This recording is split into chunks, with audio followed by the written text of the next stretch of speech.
না হওয়া পর্যন্ত ভোট দেবো না এবার। হ্যাঁ ভাই, ভোট দেবো না।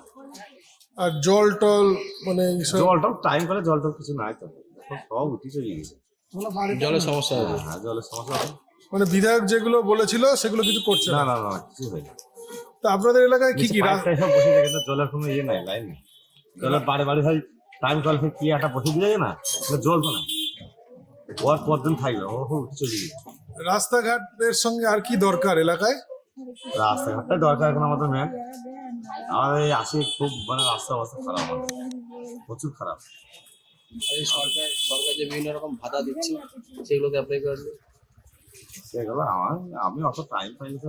হ্যাঁ, পরে অবশ্যই বাড়িতে কিছু কিছু ওরা সব করে। আমি নিজে এই ব্যবসায় থাকি তো, এবার আমরা এই আসি সকালে, হ্যাঁ এবার যাই থেকে রাত 12টা 1টা বাড়ি। এলাকায় কাজকর্মে কি হাল? ছেলেরা কি বাইরে সব? বাইরে কিছু ছেলে আছে, কিছু ছেলে আমাদের এই পেয়ারা ব্যবসা করে, কিছু ছেলে রাজমিস্ত্রিও করে, কিছু দেশেও হয়তো খাটে, কাজ কাম করে। বাইরে চলে গেছে অনেক। বাইরেও অনেকজন গিয়েছে। তো লোকাল এলাকায় তো কিছু শিল্প বা কিছু কলকারখানা না, ভালো। কিছু হয়নি।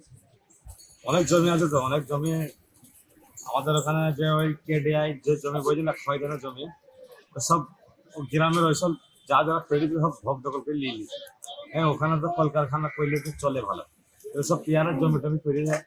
হ্যাঁ, যে যা মোট সেটা থেকে খয়তান তো না, ওই যে পলাশের সুগার মিল বলো না, ওই সুগার মিলের প্রচুর জমি।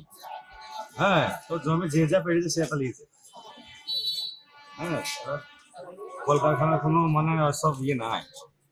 এলাকার মূল সমস্যা জলের সমস্যা। জল, আবার রাস্তা, হ্যাঁ, সমস্যা।